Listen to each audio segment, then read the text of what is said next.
Hello, it's Doug from Behind Closed Doors, and today I'm going to be reacting to Andrew Tate returns to debate Piers Morgan on Elon Musk and free speech. Let's have a look at the video. Joining me now is Andrew Tate, whose videos have been viewed billions of times online, but he's been banned from pretty much every mainstream social media platform, including Twitter. Andrew Tate, welcome back to Piers Morgan Uncensored. Your take on this, I think, is quite interesting because you've... So I'll leave a link somewhere to show my reactions to the previous interview that Andrew Tate did with Piers Morgan, where Piers Morgan proved that he was terrible at interviewing people. Been a victim of being, if victim's the right word, but you've been removed from social media platforms for your opinions. Elon Musk has dedicated himself, he says, to restoring free speech. Do you think that's going to include you, for example? I don't think it matters if it includes me or not. I think what's important is that free speech is the number one weapon against absolute tyranny. And although you cannot have complete free speech because then conversations completely break down into asinine insult fests, I do like the guard when it comes to control over information. Is it possible, Andrew Tate? Yeah, because it's better that they descend into disrespectful rants at each other, because that is better than the alternative. Because we use words in place of taking actions out in the world, so we can have a heated debate without actually getting into a physical fight. That's why, one of the many reasons why free speech is so important, because we can have a verbal argument without having a physical one, and we can test ideas and we can test thoughts out. Whereas if you're not allowed to test thoughts out, then you can't think. To actually police something like Twitter to be a platform for genuine free speech? Or is it so toxic and tribal now that whatever happens, before we had all the people on the right screaming away that they were being no platformed and so on. Now you've got all the people on the left screaming that they're being diminished in some way. It's very tribal, very toxic. Can Musk cut through? Whether you're left or right, nothing is diminished by having open debate. That's the thing, is that the people that want to prevent people from speaking are the problem. I don't go on Twitter, but I hear it's not a very nice place to be. You have to be able to have open discourse. Through that, and if so, how? Yeah, it's going to be extremely difficult. There's always going to be one group of people who are extremely unhappy, but I think that anybody who's perspicacious enough to understand the truth of what's been going on in the world recently will know that the left and their narratives have certainly been protected for a very long time. And the universe has swings and balances, and God often restores balance to the universe, and perhaps it might swing the other way for a while. I truthfully am a person who believes that all points of view are extremely important, because as soon as you block points of view, you have absolute tyranny. And in a way, it's sort of self-defeating, isn't it? Because you carried on getting huge attention. It was interesting to me that when you came on the show, for example, we've had, I think, nearly 6 million people have viewed the whole interview that we did, which is a huge number of people, certainly far higher. Yeah, I just want to say that I did predict that. That's when he was calling him, like, the most famous man you've never heard of. Another inaccurate thing that Piers Morgan has said. It's Piers Morgan. Let's get into the video. Andrew Tate's the most famous man you've probably never heard of. Alright, let's just hold it right there. Andrew Tate is the most famous man you've probably never heard of. Well, looking at this video now, it was uploaded like a day ago, and it's already got over 1 million views. Now, if we go over to Piers Morgan's Uncensored YouTube channel and search by most popular, his 3 most popular videos were Jordan Peterson from a week ago, which has 3 million views. So Jordan Peterson's video took 7 days to accumulate 3 million views. This video that he's uploaded of Andrew Tate has taken 1 day and has accumulated 1 million. And this is just a preview. So Tate's full interview with Piers Morgan will probably be his most highest viewed video. That's a prediction I'm going to make. So how can somebody be the most famous person that you've never heard of? Because by definition, fame is people hearing about them, no? Because obviously people have heard of him more so than they have Piers Morgan. And more people care about what Andrew Tate has to say more so than Piers Morgan. Like, I think that Piers thinks that people care about what he thinks about, which is why he spouts his opinion out all the time. But nobody gives a fuck about what Piers Morgan thinks, because Piers Morgan doesn't have fans, he has viewers. Whereas Andrew Tate has fans. The way that Piers Morgan has failed his way up the hierarchy is by interviewing people that the public are fans of. So like if he interviews Andrew Tate or Donald Trump or, any of the celebrities that he's interviewed, people are interested in the person he's interviewing, not in their opinions, not in Piers himself, because no one's a fan of Piers Morgan. He just gets viewers as a byproduct of him interviewing famous people. But he's like a conductor. He's terrible at that. He's not very good at conducting because he can't conduct an interview because he has a huge amount of ego and it prevents him from being able to listen and get the best out of the people that he's speaking to. Higher than watched it on conventional television. So you have a whole world out there online which operates away from social media platforms. Yeah, I've been very, very successful in spite of them, but not many people can do that. I'm in a pretty unique position, but I think that everybody needs a voice to a degree, and social media platforms are now the most important platforms on the planet. They control information and they influence real world decisions, and they influence people's perception of reality. The last few years of COVID have been a perfect example of what happens when you censor one side of the argument and you only allow one point of view to be purported by the matrix in and of itself, and that's how you end up in tyrannical situations. I think you were just discussing that, Piers. Yeah, and I think that's And it's not just tyrannical situations, it's also the fact that, this whole COVID bullshit. If you was to say to someone in the future, oh yeah, I lived during the time of COVID, it was the worst pandemic ever, but from where I was sitting, there was no pandemic. It was all bullshit. So people were getting sick and there were some people dying, but more people have died as a result of the measures that were taken because they believed that there was a pandemic. So, and you can't even mention COVID, else your video might get taken down. So, and people are afraid to even say the disease. That's how politicized it's become. So if you can't even talk about what it is that you're in disagreement with, how can you have open debate? You've got to use these code words so that you don't get taken down.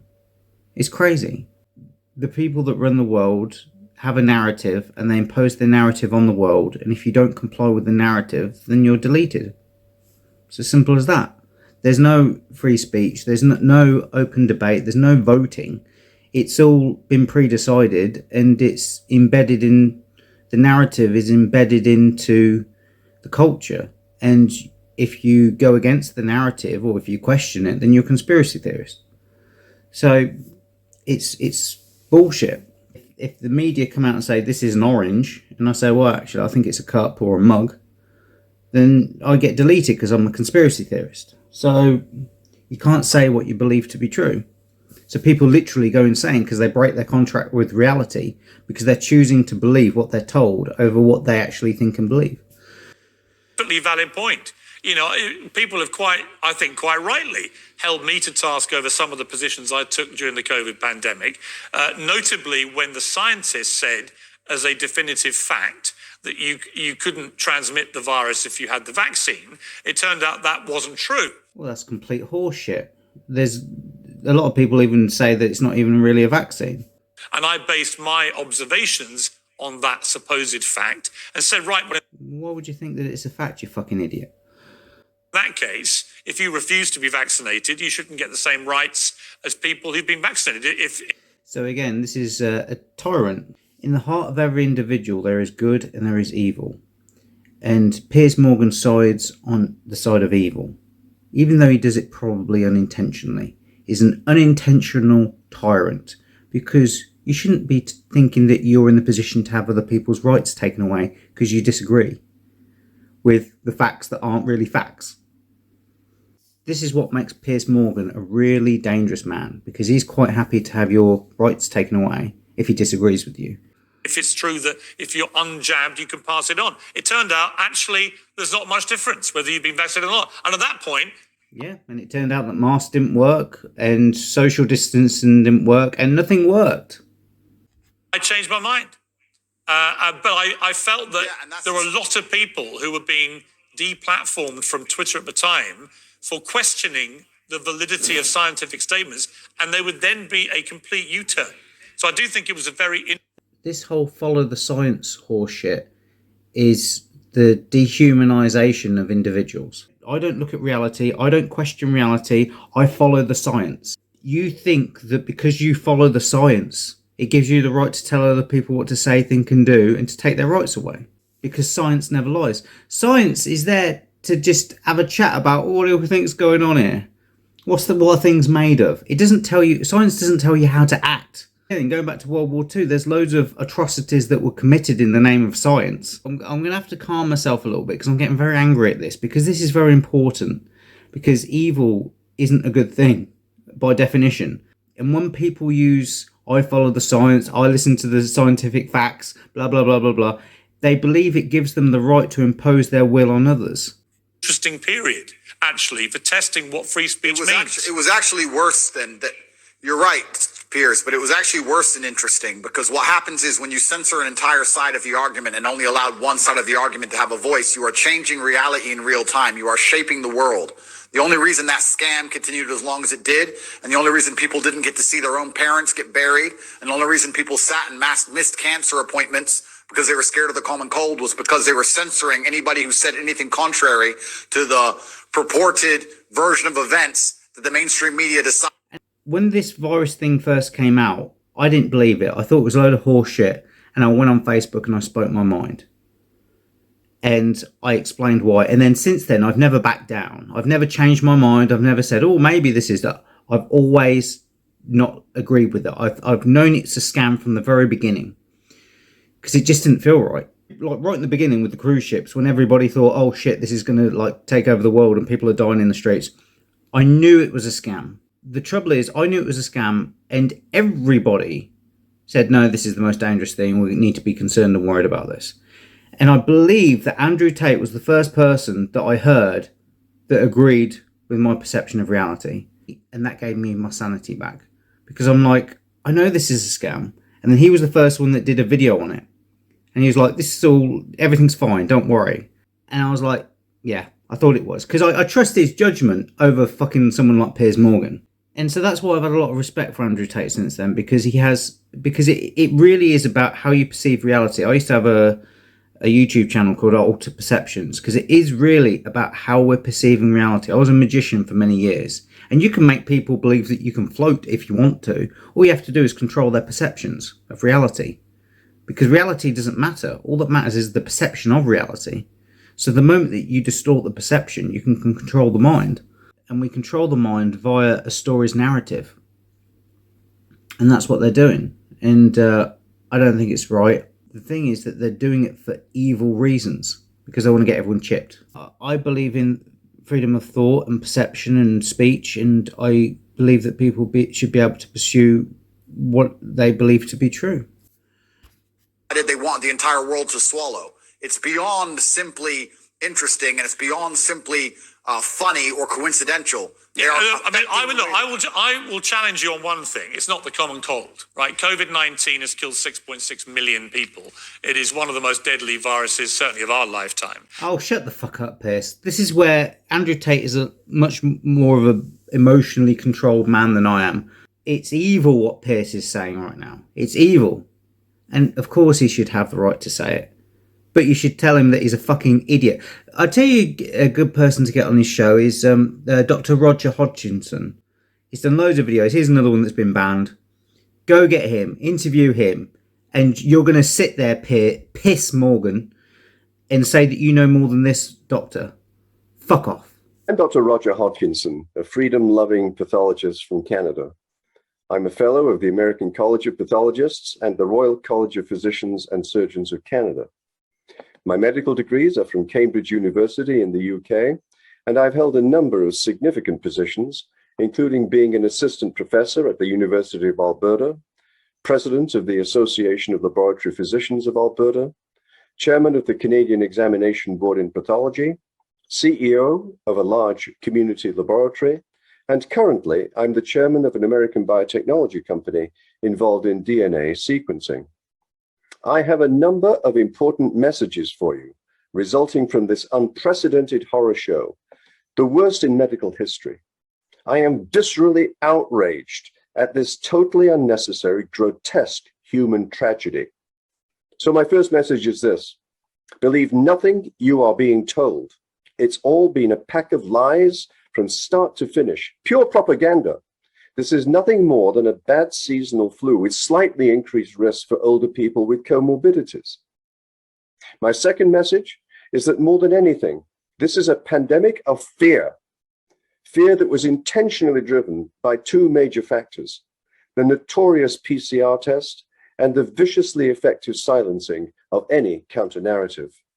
The PCR test creates over 95% false positives in perfectly well people and drives the graphs in the morning paper where these false positives are called cases.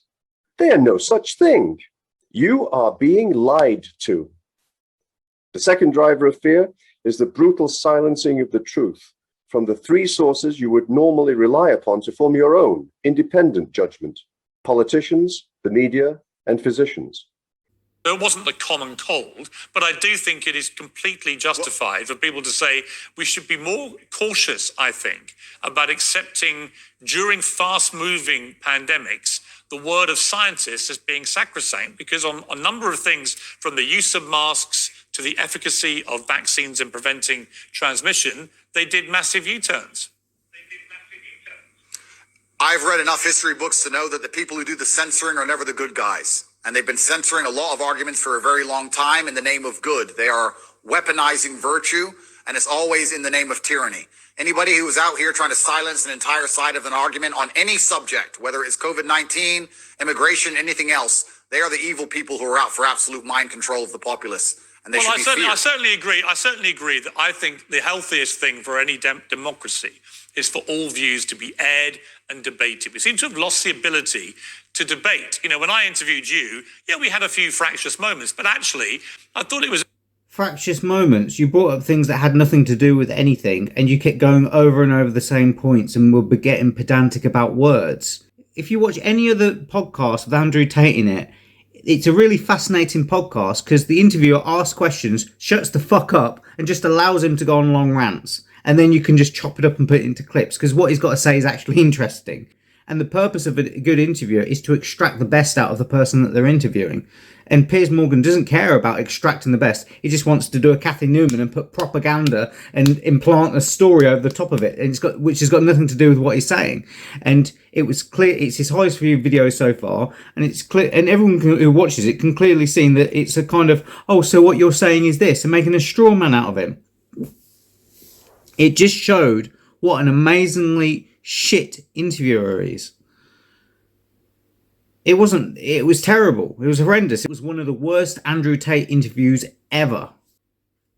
And debated. We seem to have lost the ability to debate. You know, when I interviewed you, yeah, we had a few fractious moments, but actually, I thought it was a pretty spirited debate between people who perhaps had, you know, preconceived views of each other. And I've got no problem interviewing you now about these because I think you have an interesting take on this stuff. And that's the key to life. When you reach that level of adolescence in your mindset where you can't handle any point of view that is contrary to your own, then you're truly a broken person. And that's what the internet is purporting. It's very interesting you said about Twitter being tribal. There's a large contingent of people on Twitter who simply cannot handle reading an opinion which differs from their own. And that is a degree of immaturity that we do not need adults to be functioning with in the modern world. Exactly, and I can't stand listening to the horseshit that Piers Morgan espouses and comes out with. And it's like, but I wouldn't want him to be banned. I wouldn't want him to be censored. It's sort of like, you know, I want him out there so that you can then say, you fucking idiot, you were wrong. No, I agree. If you were Elon Musk, this idea of charging $8 now a month, whatever it is, to access the blue tick premium Twitter account, would you do that? Would you pay the extra? I think that social media companies for a very long time have lived in an absolute fantasy where they've printed money from thin air by charging people for pixels. And they grew into these large conglomerates with too many staff sitting around doing nothing, having coffee breaks. And Elon Musk is a businessman. He's walked into the office and he's firing a bunch of people who are messing around doing nothing. And he wants his business to make money, as it absolutely should. And how he decides that happens is his prerogative. I don't see why we should sit and accept that a website needs 200,000 people sitting around discussing in long meetings, sitting on beanbags about policy of human rights of some garbage, when he's come along and said, no, I'm a businessman. We're going to charge for our service. We're going to reduce the number of staff. We're going to be a functional, coherent company, as they should be. And it's his prerogative to do it, as he's bought the company. I think he can do whatever he wants. Yeah, I mean, I don't disagree, because I think Andrew Tate should recruit Elon Musk to join the war room. remember the appalling censorship of the New York Post exclusive about Hunter Biden, the son of the president, about his laptop. This is 3 weeks before the election that Joe Biden won. He was heading, to a possible victory, but it was tight. And that story, they reckon, could have tipped it either way. But it was completely suppressed and censored, starting with Twitter, then Facebook, then others. Twitter literally locked out the New York Post account for 2 weeks for breaking a completely true story. I thought that was shameful. It's worse than shameful. It's worse than shameful. When you control information, you control the real world. They affect the real world in real time. They are genuinely affecting the reality people live in. They are not just a company. They're not just a social media platform. It affects absolutely every single person on the planet when it changes who is elected. I don't want to comment specifically on Hunter Biden or the laptop. I would never kill myself, but I don't think it's fair that they would hide certain key information that close to an election. And the fact that they've done that was done specifically to affect the world that we all live in. And we all have to suffer the consequences of those things. So to sit and say that these companies can just do whatever they want, and they're private, etc. No, free speech is beyond important for democracy. It's important for the reality that we exist under. Andrew Tate, thank you for joining me. I appreciate it. Thank you, friend. He controlled himself much better than what I would have done. Hello, my name is Doug and I've created a video tutorial called What to Message a Girl for Online Dating Success. The reason why I've created this product is to help those men out there who are dating online but are not getting the replies or getting the dates that they desire. My product will teach you what to message a girl, what not to message a girl, when to message a girl, how to respond when you're not sure what to write, what to do if she doesn't reply, how to get her phone number, and how to communicate to get online dating success. If you're getting matches and no success, this product is for you. It's what you need to do today to start getting success with your matches. I'll also be talking about other issues such as how to spot red flags, identify time wasters, to stay out the friend zone, how to deal with ghosting, simmering and icing. Not only will I be giving you exactly what you need, copy and paste, I'll also be explaining to you the reason why I'm writing what I'm writing so you can understand the psychology and know what behaviours to look out for and which ones to avoid. This product is packed with value. I've tried to cram as much as I can into a short amount of time as possible while being the most informative. If you're a man and you're confused and frustrated with what to text with online dating, this product is the solution for you to get more dates in less time. Click the link in the description box below to buy the product and change your dating life forever.